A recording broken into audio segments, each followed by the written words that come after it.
A hidden parasite treated with ivermectin, a patient story.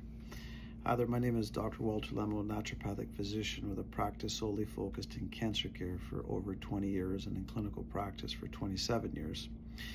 With the continued interest of various antiparasitic medications in cancer, such as ivermectin, mebendazole, and bendazole, I thought I'd share a story that might give some insights into these medications for general health. So during the time of the pandemic and COVID-19, I had a patient travel to see me from the United States. She was a dual citizen, so she was able to travel. And she had a history of a breast cancer, and so she was seeing me specifically for that. And right around that time, ivermectin was being discussed for its use in COVID-19.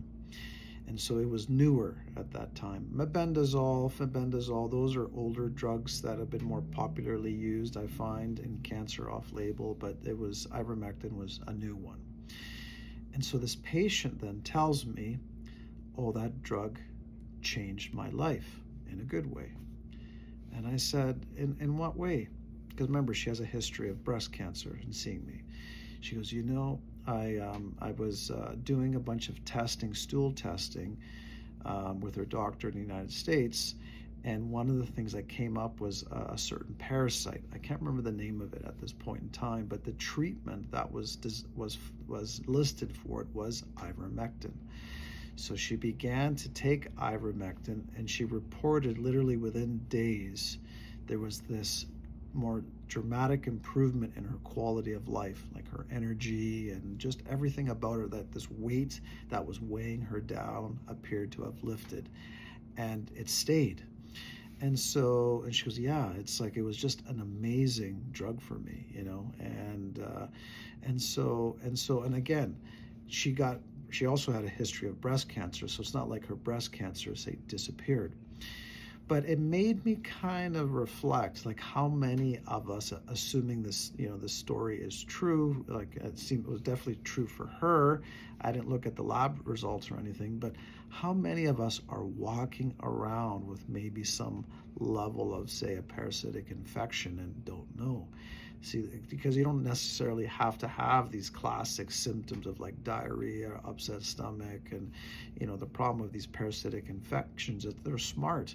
That's why they're hard for detection. And you can talk to people doing stool tests, and they're hard to find. And so it just makes you reflect how many of us are carrying something, and then with this new interest of these antiparasitic medications in cancer, maybe some of the reasons why some people are noticing improvements in their quality of life, and others is because there's some level of parasitic infection, and when you treat that weight is removed or lessened, and more energy goes into you in fighting whatever disease you're dealing with.